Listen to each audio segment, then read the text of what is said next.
Australia Bharat test মহরণ শুরু হচ্ছে চলতি মাসের 22 নভেম্বর থেকেই। 30 বছর ধরে চলমান এই মহরণ। তবে দুই ক্রিকেট পরাশক্তির মধ্যে এবারই প্রথম অনুষ্ঠিত হতে যাচ্ছে 5 ম্যাচের টেস্ট সিরিজ। বিগত বছরগুলোতে বর্ডার গাভাস্কার ট্রফিতে আধিপত্য ধরে রেখেছে ভারত। সর্বশেষ দুই সিরিজেও অস্ট্রেলিয়াকে হারিয়েছে তারা। টানা 3বার অজিদের নাস্তানাবুদ করার সুযোগ তাদের সামনে। তবে পরিস্থিতি আপাতত ভারতের অনুকূলে নেই। ঘরের মাঠে হোয়াইট হাউসের লজ্জা দিয়ে গেছে নিউজিল্যান্ড। রোহিত শর্মা, শুভমান গিলকেও প্রথম টেস্টে পাচ্ছে না ভারত।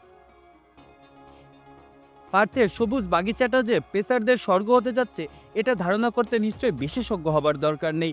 ইনজুরিতে স্কোয়াডের বাইরে মোহাম্মদ শামিও। স্পিনারদের জন্য এই ধরনের পিচে তেমন কিছুই নেই। তবুও নাথান লিওর সাথে টক্কর দিতে একজনকে তো দরকার।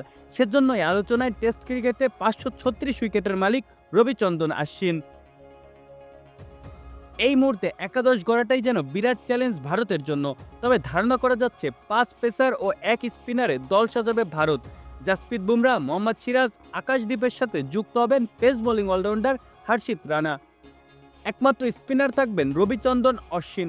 কেননা ওসমান খাজা, ট্রাভিস হেড, অ্যালেক্স ক্যারি।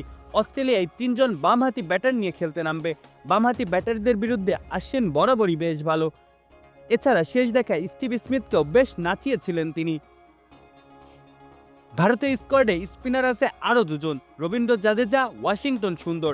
তবে অস্ট্রেলিয়ার 10 টেস্টে 39 উইকেট নেওয়া অশ্বিনেই আপাতত ভরসা টিম ম্যানেজমেন্টের। যদিও এতদিনে ব্যাটিংয়ে কিঞ্চিত এগিয়ে থাকা জাদেজাই বেশি সুযোগ পেতেন। তবে নিউজিল্যান্ডের বিপক্ষে ওয়াশিংটন সুন্দরকে নিয়ে বাজিমাত করা ম্যানেজমেন্ট এবার ভরসা রেখেছে অশ্বিনের উপরেই। প্রথম টেস্টের জন্য ভারতের সম্ভাব্য একাদশটা অনেকটা এরকম: জসওয়াল, লোকেশ রাহুল, বিরাট কোহলি, দেবদূত পাডিক্কেল, ঋষভ পান্ট, ধ্রুব জুরেল, সরফরাজ খান, রবিচন্দ্রন অশ্বিন, জসপ্রীত বুমরা, মোহাম্মদ সিরাজ, আকাশদীপ ও হর্ষিত রানা। মাহফুজ আহমেদ, খেলা ৭১।